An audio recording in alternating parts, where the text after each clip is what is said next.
ओवैसी साहब मेरे मित्र हैं, लेकिन मेरा उनको सुझाव है बिना मांगा हुआ कि आप हैदराबाद संभालिए, हैदराबाद अपना किला बचाइए, बेकार सीमांचल में आकर और कंफ्यूजन पैदा मत कीजिए।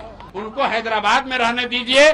सीमांचल के नेता, सीमांचल के रहनुमा जो जिनको रहनुमाई करनी है वो सीमांचल का बेटा होना चाहिए। हैदराबाद से आकर सीमांचल में नया नेतृत्व खड़ा करने की जरूरत नहीं है। लोजपा है, इन सब पार्टी का एक ही बात ये लोग कहते हैं कि ओवैसी हैदराबाद को छोड़कर बिहार और सीमांचल को क्यों आता है।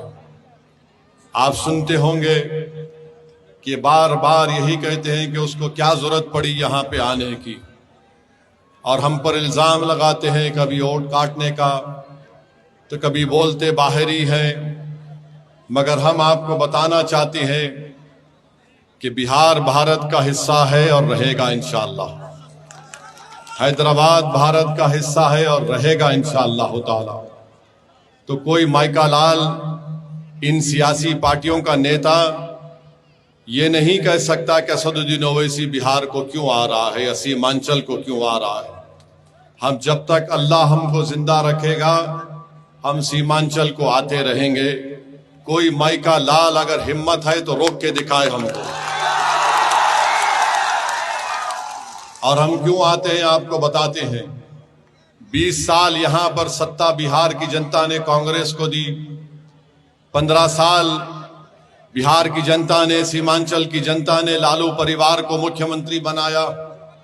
अब 20 साल से यहां पर नीतीश कुमार की सरकार है, और इस 20 साल में नीतीश कुमार कभी नरेंद्र मोदी के साथ बैठकर चाय पिए तो कभी तेजस्वी को खाना खिलाया। अब आपको मैं बताना चाहता हूं कि इन्होंने बिहार का क्या हाल करके रख दिया। और फिर आप जानते कितने बच्चे बिहार में स्कूल में पढ़ते हैं, पहली क्लास से 8वीं क्लास में बिहार के ए भाई लड़ना अपने को भाजपा से है, जेडीयू से है,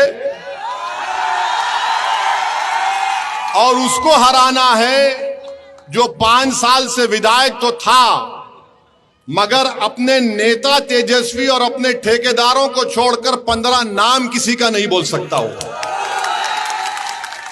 तो बिहार में कितने स्कूल में पहली क्लास से 8वीं क्लास में बिहार का पोजीशन 24वां 28 प्रदेश में। कितना बच्चा ड्रॉप आउट रेट है यानी स्कूल छोड़ देता है, 29 प्रदेशों में बिहार का नंबर 28। कितने बच्चे स्कूल में जाते हैं 6 और 13 साल की उम्र में, बिहार का नंबर 17वां, और 18-23 साल में सबसे कम उम्र, सबसे कम नंबर बिहार का है। मोदी जी इतना झूठ क्यों बोलती है आप नीतीश कुमार के साथ। ये पोजीशन है बिहार का। और सिर्फ बिहार में 9% जनता के घर में नल जल पानी का पाइप है। ये खुद बिहार का केंद्र सरकार का डेटा बोलता है। बिहार में 28% बच्चे बिहार छोड़कर कभी पंजाब तो कभी दिल्ली तो कभी कहां चले जाते हैं, जिससे बिहार के 30 से 50% घर परेशान हो जाते हैं। ये हाल करके उन्होंने बिहार का रख दिया। और ओवैसी आता है बिहार को तो सब बोलते हैं ये यहां पर क्यों आया है।